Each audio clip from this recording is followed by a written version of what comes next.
வணக்கம். நாம எல்லாரும் கஷ்டப்பட்டு சம்பாதிக்கிறோம். ஆனா நம்ம பணம் நமக்காக வேலை செய்தா? யோசிச்சு பாருங்க. இன்னைக்கு சேமிப்புக்கும் முதலீட்டுக்கும் என்ன வித்தியாசம்?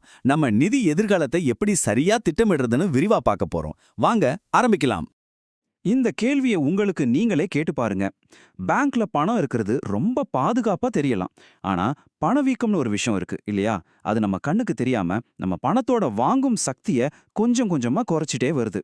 இது ஒரு பொதுவான பயம்தான். ஆனா இதுக்கு ஒரு தீர்வு இருக்கு. நம்ம கையில இருக்கிற பணத்தை நிர்வகிக்கிறதுக்கு முக்கியமா ரெண்டே வழிதான் இருக்கு. ஒன்னு சேமிப்பு, இன்னொன்னு முதலீடு. இந்த ரெண்டு உத்திகளை பத்தி தான் நாம இப்போ ஆழமா பார்க்க போறோம். சேமிப்பு, முதலீடு இதெல்லாம் ஏதோ ரொம்ப சிக்கலான விஷயம்னு நினைக்காதீங்க. சிம்பிளா சொல்லணும்னா, இது நம்மளோட ஃபைனான்ஷியல் டூல் பாக்ஸ்ல இருக்கிற ரெண்டு முக்கியமான கருவிகள். ஒவ்வொரு கருவிக்கும் ஒரு குறிப்பிட்ட வேலை இருக்கு. முதல்ல சேமிப்பை பத்தி பார்ப்போம். சேமிப்போட ஒரே நோக்கம் பாதுகாப்பு தாங்க. அதாவது ஒரு எமர்ஜென்சி இல்ல திடீர்னு ஒரு செலவு வந்தா டக்குன்னு எடுத்து செலவு பண்ண பணம் வேணும் இல்லையா? அதுக்கு தான் சேமிப்பு. இது நம்ம எதிர்காலத்துக்கான ஒரு சேஃப்டி நெட் மாதிரி. அடுத்த முதலீடு, இதோட கேம் பிளானே வேற.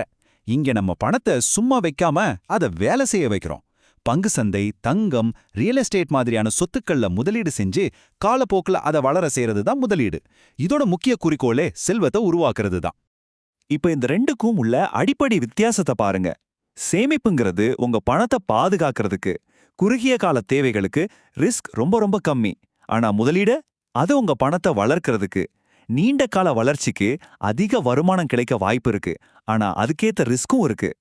சரி, இப்போ இது ரெண்டும் என்னன்னு தெரிஞ்சிருச்சு.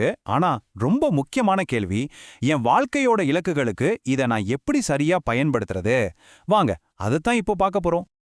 இந்த அட்டவணைய பாருங்க, ரொம்ப தெளிவா புரியும். ஒரு அவசரத்துக்கு பணம் வேணும்னா கண்டிப்பா சேமிப்பு தான். ஏன்னா பணத்தை உடனே எடுக்க முடியும். ஆனா உங்க ரிட்டையர்மெண்ட் இல்ல பிள்ளைகளோட படிப்பு, இதுக்கெல்லாம் பணம் பல மடங்கு பெருகணும். அப்ப முதலீடு தான் சரியான வழி. ஆக முக்கியமான விஷயம் என்னன்னா, உங்க இலக்கு குறுகிய காலமா இல்ல நீண்ட காலமாங்கிறத பொறுத்து தான் நீங்க சரியான கருவியை தேர்ந்தெடுக்கணும். எல்லாத்துலயுமே ஒரு சின்ன ரிஸ்க் இருக்கத்தான் செய்யுது. அது சேமிப்பா இருந்தாலும் சரி, முதலீடா இருந்தாலும் சரி. அந்த ரிஸ்க் என்னன்னு முதல்ல நம்ம புரிஞ்சுக்கிட்டா அதை ஈஸியா சமாளிக்கலாம். சேமிப்புல இருக்கிற பெரிய ரிஸ்க் என்ன தெரியுமா?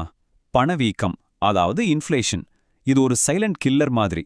உதாரணத்துக்கு, இன்னைக்கு நீங்க 100 ரூபாய்க்கு வாங்குற ஒரு பொருள் 10 வருஷம் கழிச்சு அதே 100 ரூபாய்க்கு கிடைக்குமா? கிடைக்காது. உங்க பணம் பேங்க்ல பத்திரமா இருக்கலாம், ஆனா அதோட மதிப்பு மெதுவா குறைஞ்சிட்டே வரும். அப்ப முதலீட்டுல என்ன ரிஸ்க்? மார்க்கெட் ஏற்ற இறக்கும். அதாவது சந்தை சில நேரங்கள்ல சரியா வாய்ப்பு இருக்கு. அதனாலதான் முதலீடு பண்ணும்போது பொறுமையா நீண்டகால நோக்கோட இருக்கணும்னு சொல்றது. குறுகிய காலத்துல வர்ற நஷ்டங்களை கண்டு பயப்படக்கூடாது. அப்போ எதுதான் பெஸ்ட், சேமிப்பா முதலீடா? நிபுணர்கள் என்ன சொல்றாங்கன்னா, இது ரெண்டுல ஒன்ன செலக்ட் பண்றது விஷயம் இல்ல, ரெண்டையும் சரியா பேலன்ஸ் பண்றது தான் புத்திசாலித்தனம். அவசர தேவைக்கு சேமிப்பு, எதிர்கால வளர்ச்சிக்கு முதலீடு, இதுதான் ஃபார்முலா. சரி, இப்போ இதையெல்லாம் வச்சு நமக்கான ஒரு பிளானை எப்படி உருவாக்குறது? உங்க முதல் ஸ்டெப்ஸ் என்னவா இருக்கணும்னு பார்க்கலாம். உங்களுக்கான திட்டம் ரொம்ப சிம்பிள். ரெண்டே ஸ்டெப் தான். ஸ்டெப் 1, உங்க ஃபவுண்டேஷனை ஸ்ட்ராங் பண்ணுங்க. அதாவது ஒரு 3லிருந்து 6 மாச செலவுக்கு தேவையான பணத்தை ஒரு எமர்ஜென்சி ஃபண்டா சேமிச்சு வைங்க. ஃபிக்ஸட் டெபாசிட் மாதிரி பாதுகாப்பான இடத்துல. ஸ்டெப் 2, உங்க எதிர்காலத்துக்காக முதலீடு பண்ண ஆரம்பிங்க. எஸ்ஐபி மூலமா மாசம் ஒரு சின்ன தொகையை மியூச்சுவல் ஃபண்ட்ஸ்ல போட்டா கூட கூட்டு வட்டியோட சக்தியால பல வருஷங்கள்ல அது பெரிய அளவுல வளர்ந்துருக்கும். உங்க நிதி எதிர்காலத்தை நீங்க தான் எழுத போறீங்க. அப்போ இன்னைக்கு நீங்க திட்டமிட போற முதல் இலக்கு எது? அது ஒரு அவசரகால நிதியை உருவாக்குறதா இருக்கலாம், இல்ல ஒரு சின்ன முதலீட்டா ஆரம்பிக்கிறதா இருக்கலாம். எதுவா இருந்தாலும் சரி, முதல் அடியை இன்னைக்கே எடுத்து வைங்க.